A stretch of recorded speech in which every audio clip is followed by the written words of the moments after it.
Hello guys, कैसे हैं आप सभी। आई होप आप सभी अच्छे होंगे, स्वस्थ होंगे। सो वेलकम है आप सभी का आपके अपने YouTube channel Anita M G के ट्रिक्स पर। गाइस, अगर चैनल पर पहली बार विजिट किया है, चैनल को सब्सक्राइब, वीडियो को लाइक से जरूर करना। आज हम सी टेट पेपर 1 करने वाले हैं। देखिए, ये पेपर 2 जो देने वाले हैं उनके लिए भी काफ़ी महत्वपूर्ण है, क्योंकि पेडागोजी यानी कि CDP सेम रहती है दोनों की। ठीक है,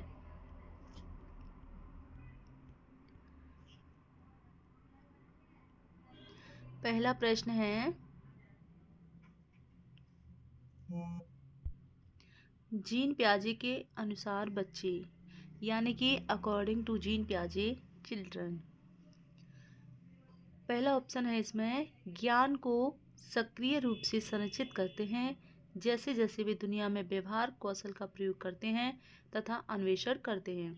तो ये तो हमारा भी राइट जा रहा है। नेक्स्ट ऑप्शन देखते हैं, प्रक्षेणात्मक अधिगम की प्रक्रिया का अनुसरण करते हुए दूसरों का अवलोकन करके सीखते हैं। देखिए, दूसरों का अवलोकन करके सीखते हैं, ये आपने जो सामाजिक अधिगम का सिद्धांत है अल्बर्ट बंडोरा का, तो ये तो उनका, तो यहाँ पर ये कट जाएगा क्योंकि जीन प्याजे का ये नहीं है। और उद्दीपन अनुक्रिया का सिद्धांत जो आपने पढ़ा होगा, उन उद्दीपक अनुक्रिया, तो ये जो है थॉर्नडाइक का है, व्यवहारवादी जो है, तो इससे कोई रिलेटेड जीन प्याजे नहीं है। एंड पुरस्कार एवं दंड के सिद्धांतों का प्रयोग करते हुए विशिष्ट। देखिए, पुरस्कार और दंड की बात यहाँ पर, यानी कि रिवार्ड्स एंड पनिशमेंट की नहीं होगी। तो जो भी संरचनावादी हैं, जीन प्याजे करेक्ट आंसर हो जाएगा। ज्ञान को सक्रिय रूप से, जहाँ भी आपको सक्रिय दिख जाए, कुछ ऐसे वर्ड्स हैं पॉजिटिव और नेगेटिव वर्ड्स, जो कि मैं नेक्स्ट वीडियो में आपको बताने वाली हूँ कौन कौन से होते हैं, तो आप डायरेक्ट आंसर से लगा सकते हैं। करेक्ट आंसर है आपका ऑप्शन ए। नेक्स्ट प्रश्न है, चालक विकास की दर में व्यक्तिगत विविधताएं होती हैं। चालक विकास की दर में व्यक्तिगत विविधताएं होती हैं, फिर भी चालक विकास का क्रम डैश से डैश तक है। आपको इसमें क्या याद रखना है कि चालक विकास की दर में व्यक्तिगत विविधताएं होती हैं। चालक विकास की जब भी दर की बात हो, क्रम का हो, तो आपको याद रख लेना है GF। ठीक है, तो इसका राइट आंसर हो जाएगा gross motor development, fine motor development. ठीक है, ये नहीं होगा कि फाइन मोटर डेवलपमेंट और ग्रॉस मोटर डेवलपमेंट। हमारा करेक्ट आंसर हो जाएगा ऑप्शन 3, यानी कि अपरिष्कृत स्थूल चालक विकास और परिष्कृत सूक्ष्म चालक विकास। अगला प्रश्न है, वह अवधि जो वयस्कता के संक्रमण की पहल। देखिए, संक्रमण का काल आपने सुना होगा, जब आपने बीएड की होगी तो उसमें भी चाइल्डहुड एंड ग्रोइंग अप वाला जो पेपर था आपका, उसमें आपने पढ़ा होगा। किशोर अवस्था इसका राइट आंसर हो जाएगा। ठीक है, और एक परिभाषा भी है स्टैनले हॉल की किशोरावस्था की, कि किशोरावस्था तनाव संघर्ष, किशोरावस्था तनाव संघर्ष तथा तूफान से भरी अवस्था है। ठीक है, तो ऑप्शन ए इसका करेक्ट आंसर है। देखिए, यहाँ तो इजी ही प्रश्न आए थे। 2019 के पेपर की बात करें तो आपको सभी पेपर देख लेने हैं। अब यहाँ पर फोर्थ हमारा प्रश्न है कि एक बच्चा तर्क प्रस्तुत करता है, यानी कि कोई बच्चा है वो तर्क प्रस्तुत करता है कि हिंज को दवाई की चोरी नहीं करनी चाहिए। ठीक है, हिंज को दवाई की चोरी नहीं करनी चाहिए, वह दवाई जो उसकी पत्नी की जान बचाने के लिए ज़रूरी है, क्योंकि यदि वह ऐसा करता है, देखिए यहाँ पर पढ़िए कि क्योंकि यदि वह ऐसा करता है तो पकड़ा जाएगा तो उसको जेल भेज दिया जाएगा। कॉलबर्ग के अनुसार वह बच्चा नैतिक समझ की किस अवस्था के अंतर्गत आता है।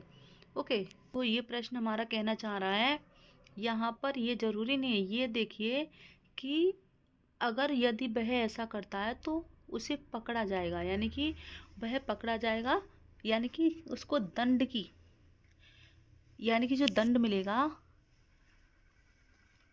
उस पर हम अगर देखें ऑप्शन, यंत्रीय उद्देश्य अभिविन्यास या सामाजिक क्रम नियंत्रक अभिविन्यास, तो ये नहीं है।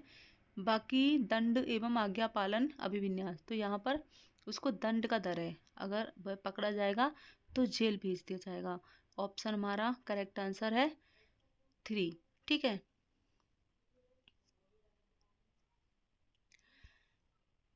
अगला प्रश्न है, मौखिक संवाद जो बच्चे अपने आप से करते हैं उन्हें लेव वाइगोत्स्की क्या कहते हैं, जो कि सामाजिक सांस्कृतिक सिद्धांत दिया है लेव वाइगोत्स्की ने। तो क्या कहते हैं, देखिए ये जो अहम केंद्रित है, आपने ये पढ़ा होगा जीन प्याजे की पूर्व संक्रियात्मक अवस्था में।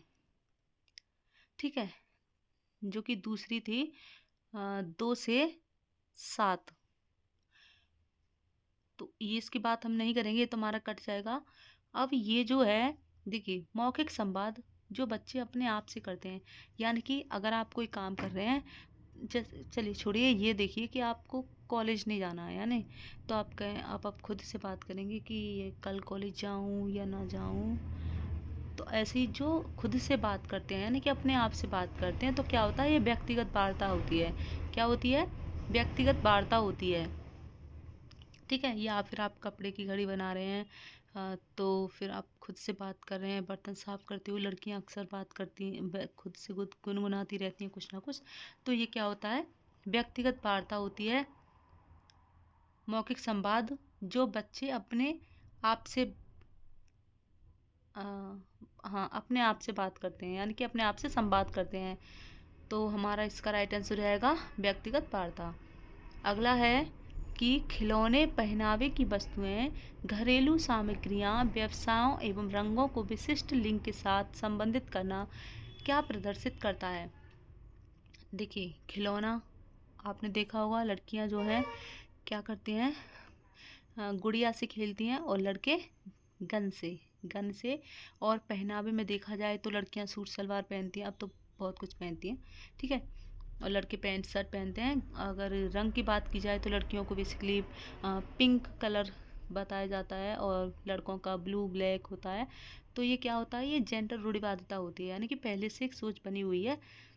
ये क्या होता है, जेंडर रूढ़िवादिता होता है। ऑप्शन 2 हमारा करेक्ट आंसर है। नेक्स्ट है कि एक प्रारंभिक कक्षा कक्ष में एक बच्ची अपने साथ जो अनुभव लाती है उन्हें अस्वीकार कर देना चाहिए, बिल्कुल भी नहीं, उपेक्षा करनी चाहिए, या फिर ध्यान नहीं देना चाहिए, भाई उन्हें शामिल कर उनका संचय करना चाहिए। ऑप्शन 4 हमारा यहाँ पर करेक्ट बैठ रहा है, बाकी 3 की अलावा। ठीक है, एंड अगला प्रश्न है कि एक शिक्षक को क्या चाहिए, वह विद्यार्थियों के बीच तुलना को अधिकतम करे, भाई बिल्कुल भी नहीं, तुलना क्यों करनी है। और वह विशेष संस्कृतियां समुदायों के बच्चों को बढ़ावा दे, ये तो बिल्कुल भी नहीं करना है। ये तो हमारे दोनों ऑप्शन कट जाएंगे। वह विद्यार्थियों के बीच सांस्कृतिक भिन्नताओं तथा विविधताओं की अनदेखी करे, अनदेखी क्यों करनी है, यह संप्रेषित करे। ऑप्शन हमारा 4 रह गया, तो यही सही हो जाएगा। यह संप्रेषित करे कि वह कक्षा कक्ष में सभी संस्कृतियों का सम्मान करती है एवं महत्व देती है। ऑप्शन 4 करेक्ट आंसर है। ठीक है, नेक्स्ट प्रश्न है, निम्नलिखित संरचनाओं में से शिक्षा का अधिकार अधिनियम 2009 किसकी वकालत करता है। तो ये समावेशी शिक्षा की वकालत करता है, इंक्लूसिव एजुकेशन की वकालत करता है। ठीक है, नेक्स्ट प्रश्न है कि यह विचारधारा है कि सभी बच्चों को एक नियमित विद्यालय व्यवस्था में समान शिक्षा प्राप्त करने का अधिकार है। जहाँ समान शिक्षा प्राप्त करने का अधिकार मिल जाए या समग्र शिक्षा प्राप्त करने का अधिकार प्राप्त हो, समावेशी शिक्षा होती है। ठीक है, ऑप्शन ए हमारा करेक्ट आंसर हो जाएगा। देखिए डायरेक्ट प्रश्न पूछे गए हैं, नहीं आपको कुछ सोचना पड़ेगा इसमें। प्रश्न नंबर 11 है कि निम्नलिखित में से कौन सा स्तंभ का के बच्चों को स्तंभ खा में उनकी प्राथमिक विशेषताओं के सही मिलान को प्रस्तुत करता है। स्तंभ का और स्तंभ खा है प्रतिभाशाली, अगर देखे जाएं तो प्रतिभाशाली यानी कि गिफ्टेड जो होते हैं वो ability to learn quickly and independency.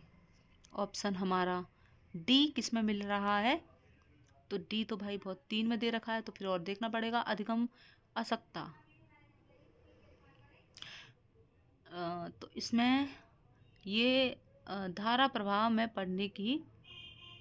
प्रभाव पढ़ने में कमी है, तो बिल्कुल ये आपका हो जाएगा दूसरे का लेक्स रीडिंग फ्लुएंसी, ठीक है, फ्लुएंसी।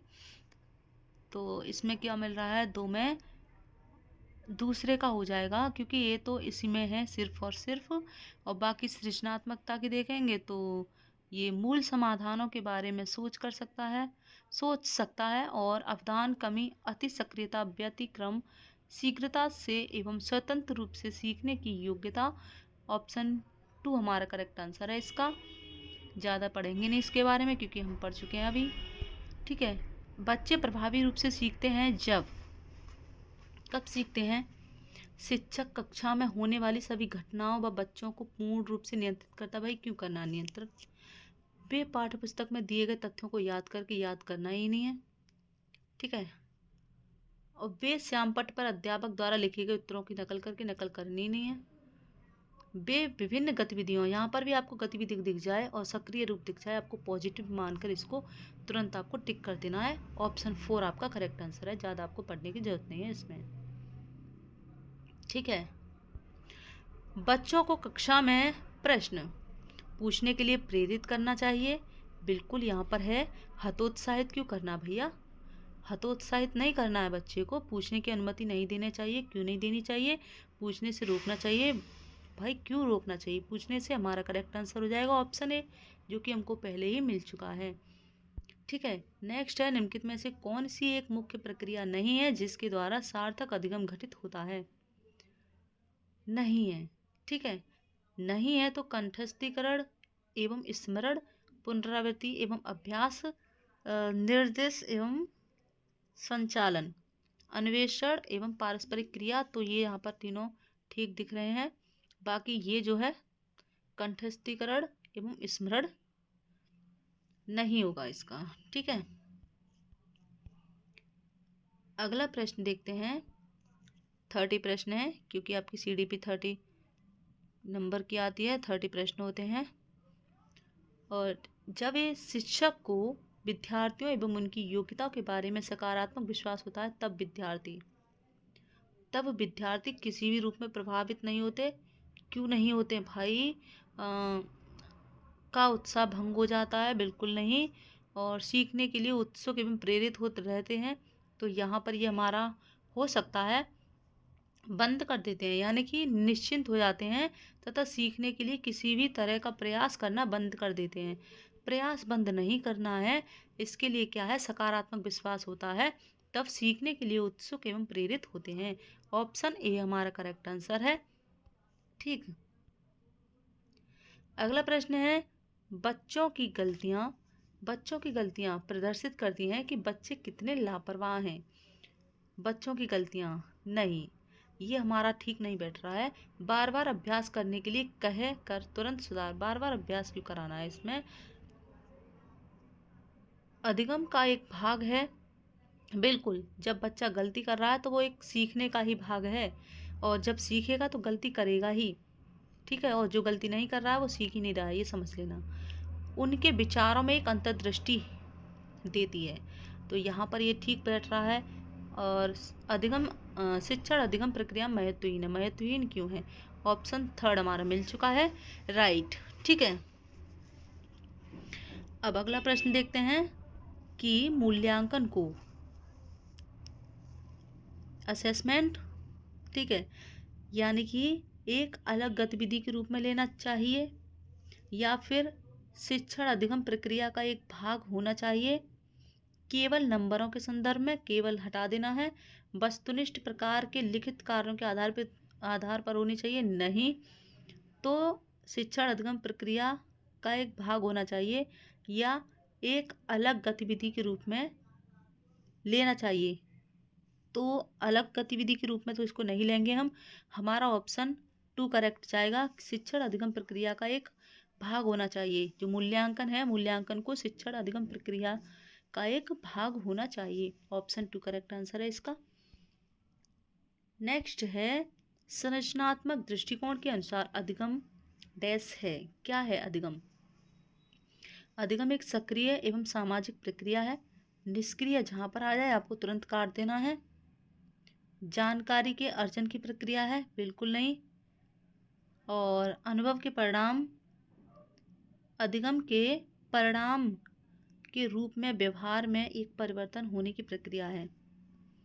तो एक सक्रिय एवं सामाजिक प्रक्रिया है। क्या है अधिगम? क्योंकि समाज में रहकर सक्रिय रूप से सीखते हैं। ठीक है, ऑप्शन ए करेक्ट आंसर है इसका। अगला हमारा प्रश्न है कि नीचे लिखी हुई स्थिति किस सिद्धांत को दर्शाती है?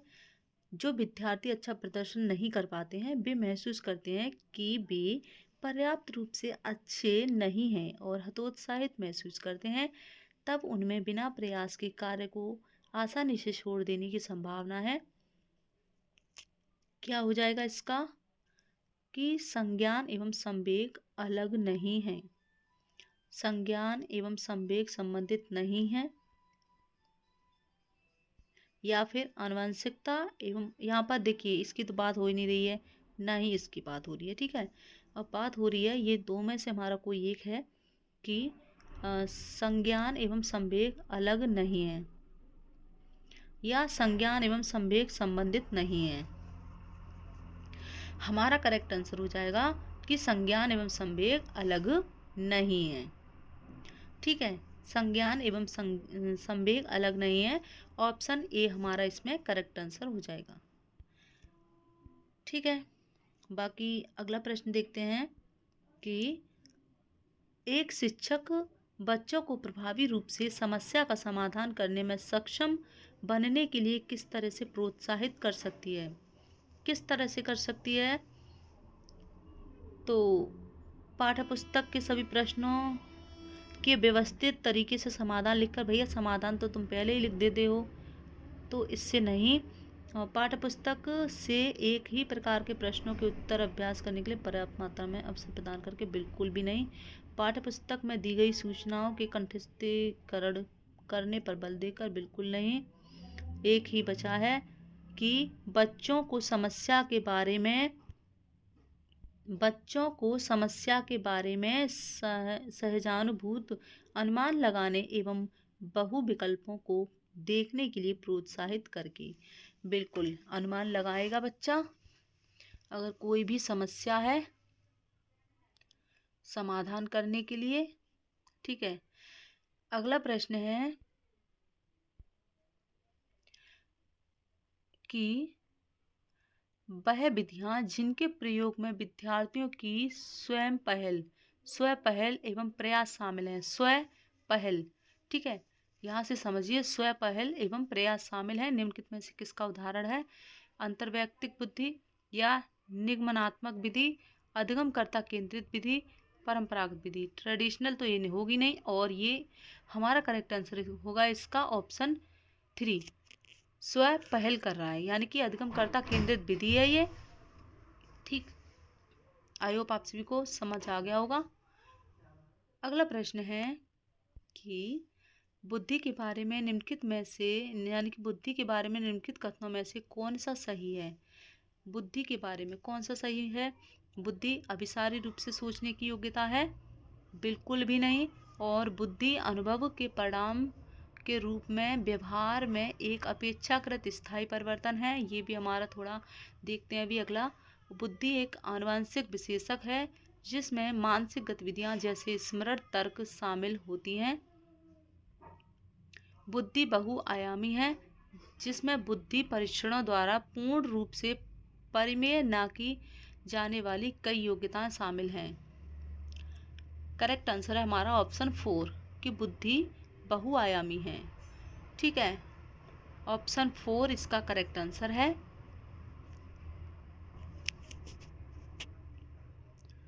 अगला प्रश्न है निम्नलिखित में से कौन प्राथमिक समाजीकरण, डायरेक्ट पूछ लिया गया है, प्राथमिक समाजीकरण का माध्यम होता है? परिवार।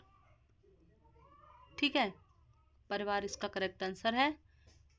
अगला प्रश्न है कि जीन पियाजे के सिद्धांत का प्रमुख प्रस्ताव है कि जीन पियाजे ने कितनी अवस्थाएं दी हैं? आपको पता होगा 4 अवस्थाएं इन्होंने दी हैं। कौन कौन सी अवस्थाएं हैं इनकी, ये आपको पता होना चाहिए क्योंकि कभी कभी ये भी पूछ लिया जाता है।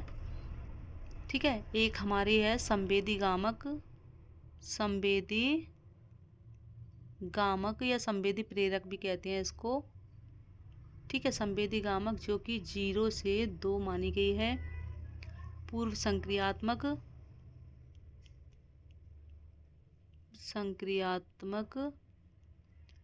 जो कि 2 से 7 है।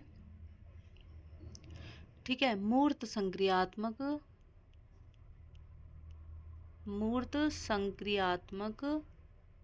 जो कि 7 से 11 है। अब अमूर्त या फिर औपचारिक संक्रियात्मक, ठीक है, औपचारिक संक्रियात्मक ये जो है यहाँ 11 से 15 या फिर 16, 17, 18 कुछ भी आपको देखने को मिल सकता है।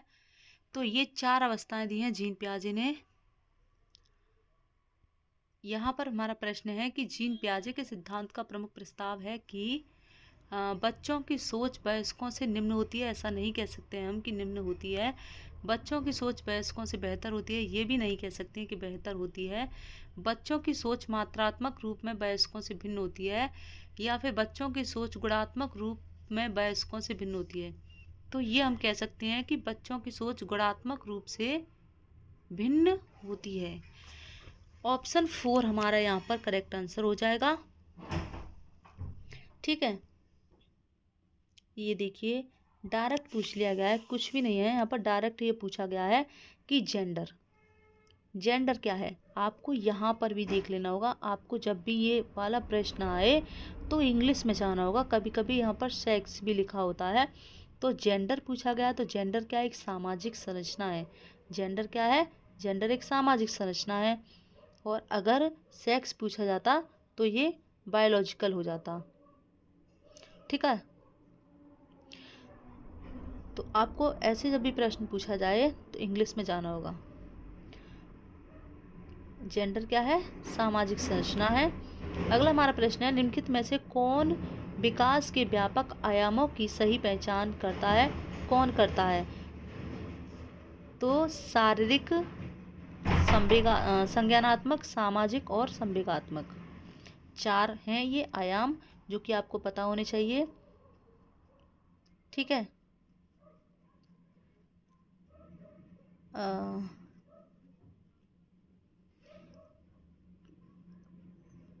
शारीरिक, संज्ञानात्मक, सामाजिक और संवेगात्मक, या फिर संवेगात्मक, बौद्धिक, आध्यात्मिक एवं स्व। शारीरिक, व्यक्तित्व, आध्यात्मिक नहीं होगा, ये भी कट जाएगा। और सामाजिक, शारीरिक, व्यक्तित्व, स्व, ये भी कट जाएगा। ऑप्शन आ इसका करेक्ट आंसर है। ठीक है, PCS आपको इस तरह से याद करना होगा, ये PCSE,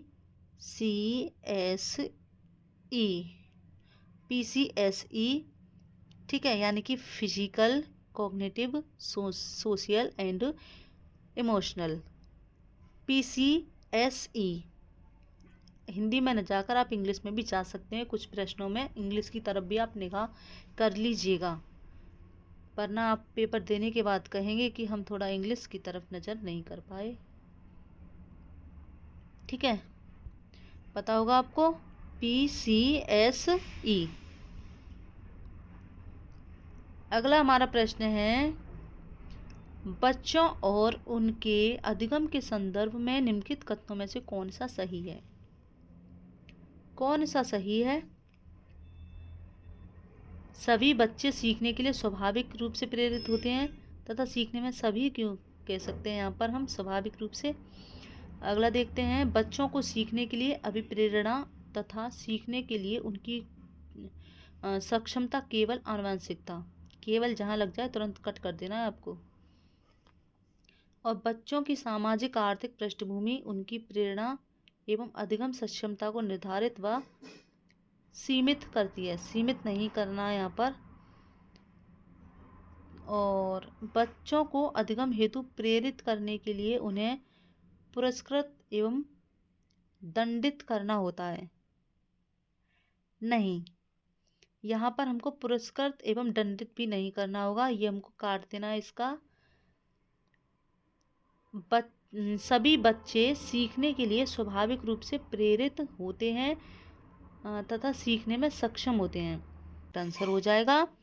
ठीक है, अगला प्रश्न है, प्रगतिशील शिक्षा में बच्चों को किस तरह से देखा जाता है?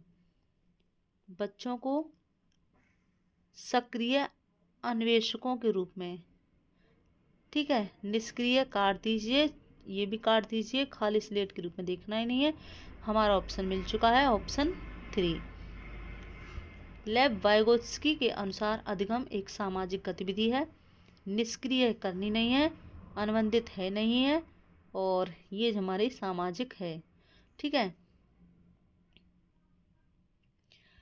अगला है, निम्नलिखित में से कौन सा पूर्व क्रियात्मक अवस्था काल के बच्चों की विशेषित करता है? बच्चों को विशेषित करता है। ठीक है, अगला है, निम्नलिखित में से कौन सा पूर्व क्रियात्मक अवस्था काल के बच्चों को प्रेषित करता है?